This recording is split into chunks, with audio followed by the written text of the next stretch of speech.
Yes.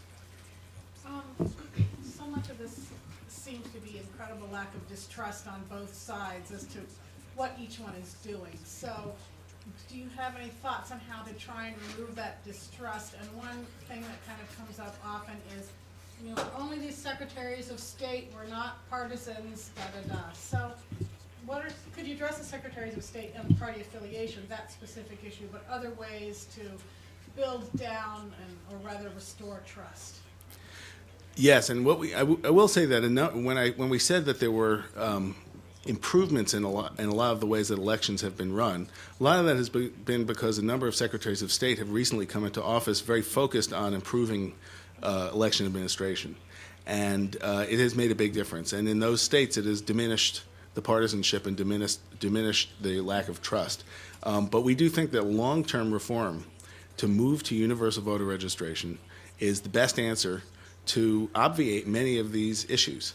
If you had, as you have in other countries, the government keeping a list, it's permanent, then you won't have problems such as they are with private groups registering voters. You won't have many of these problems which have to do with people registering right near Election Day. You won't have problems. One of the main reasons people fall off the voter rolls is because they move.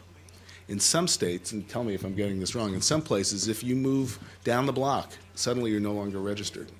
And a lot of these problems that concern people from both parties could be dealt with in a modern national system of state-run universal voter registration. Did I get it right? Yeah, no, that's exactly. Much of this distrust centers around fears of relating to the voter registration system. Ineligible people are on it, or eligible people are being knocked off it, and we really need a much more rational system that ensures that every eligible voter is on there and everyone's on there once, and that's something that can be done with a standard, automatic, permanent voter registration system that where the government makes sure that the voter rolls, that every eligible voter is on the rolls, and that it's accurate and up to date. That is what happens in virtually every other advanced democracy, and it's something that election officials are very supportive of, as are Americans, and that would take a lot of the gaming out of the system. And that's not by this November, obviously. And just to follow up on that quickly, Michael, this also has a really practical application, because what we've seen from the Election Protection Coalition's perspective is about 40 to 60% of the problems that voters face on Election Day are actually registration related. So it's not just the distrust of the different sides, but it's also practically the things that are preventing eligible voters from getting to the polling place and casting a ballot that counts is this arcane and overly cumbersome voter registration system. Yes. I was going to make the point, I'm not a journalist, so that there is an overlap between provisional voting issues and mismatch issues. For example, in Florida, my understanding is the Secretary of State has said that if you are on the mismatch list and you show up at the polls to vote, even if you have an ID on Election Day, you're going to have to cast a provisional ballot. And imagine how many thousands, tens of thousands of people that could be. So people should, I think, be on the lookout for vote challenges of all kinds, including the overly casting, as you correctly point out, of provisional ballots of people thinking they're actually going to get to vote. And I would add one update on the Michigan case. I understand they settled that case this morning. Oh. Each side will, of course, spin it to their advantage, but the case brought by the Obama campaign against the GOP for foreclosed voters was settled with a dismissal of the lawsuit and an agreement that no voter would be challenged on the basis of being on a foreclosure list. Now that certainly applies to Michigan. It doesn't necessarily apply anywhere else.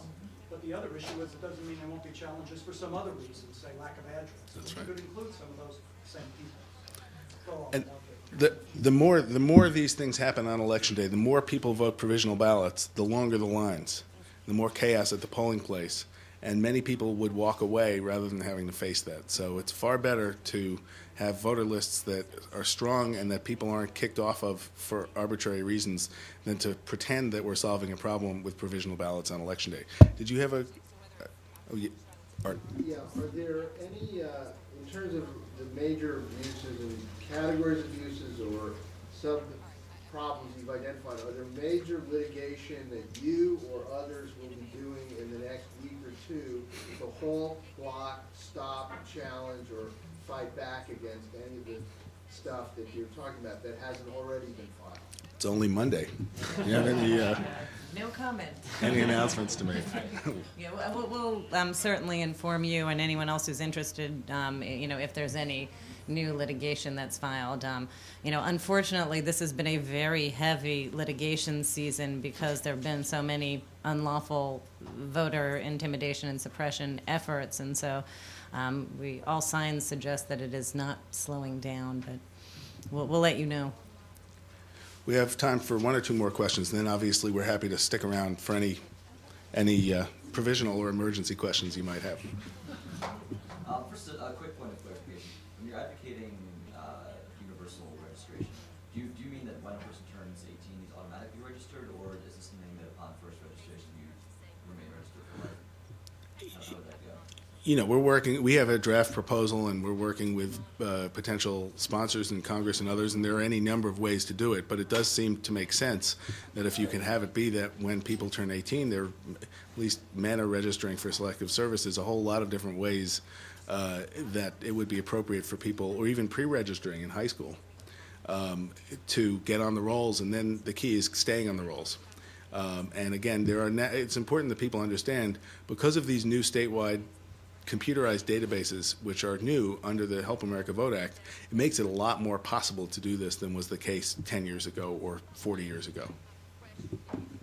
I just wanted to add that if you look at other government lists that we already have, a lot more eligible citizens are, on the combined, driver's license list, social service list, tax list, for example, than on the voter rolls. I mean, at least as of 2006, the numbers have gone up. There were, 30% of eligible Americans weren't on the list, and so, even using existing lists, we can do far better than we currently are doing. Let me wrap up, if I might. First of all, by thanking you all for coming. Again, we're very happy to answer any other questions that you have. Again, I should introduce my colleagues. That's Larry Norden, N-O-R-D-E-N, Wendy Weiser, W-E-I-S-E-R, Jonah Goldman of the Lawyers Committee, and I'm Michael Waldman. The one thing we ask of everybody here is we really want to have very good non-purged lists of journalists who come to these events so that we can keep you up to date. This is going to be stuff that's going to be breaking, and it's clear that this is one of the 3 or 4, if less than that, big stories that's going to happen every day between now and the election. This is plainly playing out in big ways in the election all across the country. So we want to keep you posted on what we're doing, and we'd like to know of your interest. So if you haven't signed up, please do. Our website, BrennanCenter.org, is updated all day, every day, and has the original documents on a lot of these things too, court cases and that sort of thing. We have these reports, voter purges and other things. The one document I do encourage you to make sure you have is the recent voter suppression incidents list, which will be updated, is on our website, but it will be updated every few days as new things come in. And that's it. Again, thank you very much. Is the PowerPoint going to be online? The PowerPoint will be online, yes. I don't know how much narrative explanation there'll be, but and I think this video will be online also. Thank you. Thank you.